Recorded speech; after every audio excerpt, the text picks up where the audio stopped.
खाली बी झटका देते थोडा थोडा, पण आता जिल्हा परिषदेच्या निवडणुकीला देणार नाहीत अशी अपेक्षा करू.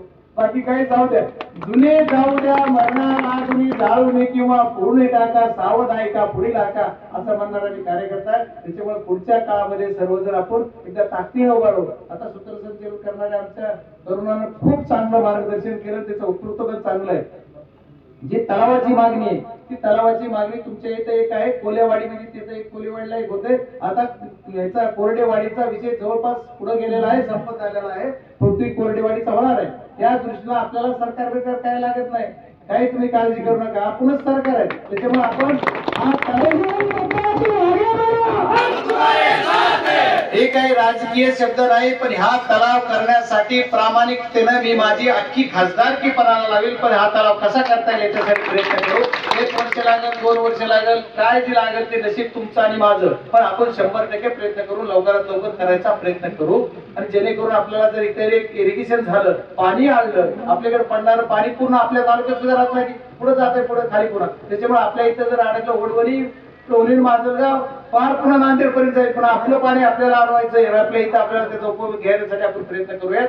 नेते मंडळी बाकी कोणावर टीका टिप्पणी मला करायचा हा माझा धंदाही नाही, मला त्याची गरजही नाही. पण आपल्याला काम करत असताना याच्यात कुणाचंही काम करत असायचं तरी कुठल्या जाती धर्माच्या पलीकडे, कुठल्या पक्षाच्या पलीकडे मला सर्वांनी मत दिलेली आहे किंवा सर्वांचं प्रेम आहे. एखाद्याला मत देता आलं नसलं, आता जसं रेखांतराव सांगितलं त्याला मत नाही देता आलं, पण माझ्यासाठी केजच्या चौकात शेवटच्या मतदानापर्यंत झटत होता, भांडत होता सगळ्याला. ते त्याला मतदान कुणाचं देता नाही आलं, पण माझ्यासाठी प्रामाणिकतेने भांडणारा सुद्धा माझा कार्यकर्ता मग तेवढ्याच प्रेमाचा तोला बोलाचा आहे. त्याच्यामुळे तुम्हाला सर्वांना विनंती करायची, आज या ग्रामीण भागात आता मी पिंटकोपला सुद्धा सांगितलं, आपल्या केंद्राच्या वतीनं या सर्व महिलांचे जे काही महिलांचे आजार आहेत, महिलांच्या आजाराचे आरोग्य तपासणीचं आरोग्य शिबिर आपल्या इकडे घ्यायचं एक आपल्याला प्रकल्प राबवायचा. प्रत्येक गावागावात आपल्याला आरोग्य शिबिर घेऊन आरोग्य शिबिराच्या माध्यमातून आपल्याला सगळ्यांना आरोग्य शिबिरातून यांची तपासणी करून घ्यायची. ही सुद्धा सर्वांचं आपलं एकदम कर्तव्य.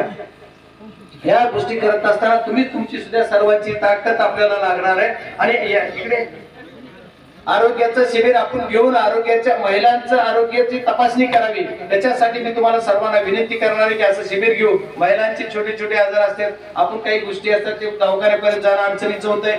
बऱ्याच काही घटना, या सर्व घटना आपण करण्यासाठी सुद्धा कार्यकर्त्यांनी पुढाकार घ्यावा, आमच्या तरुणांनी सुद्धा घ्यावा. आणि बाकी महिलांच्या हाताला सुद्धा काही रोजगार आपल्याला इथे देता येत का, बचत गटाच्या माध्यमातून काही काम करता येते का, ही तरुणाई सगळी जेवढी फिरती यांना काय करता येईल याच्यासाठी सुद्धा आपण जर तुम्ही सगळेजण बसलात तर महामंडळाच्या माध्यमातून कुठल्या माध्यमातून तुम्ही कुठल्या सबसिडी किंवा आपलं एखादं अनुदान काही आपल्याला किंवा कुठल्या योजनेतून काय करता येईल ते सुद्धा आपण प्रामाणिकतेने प्रयत्न करू.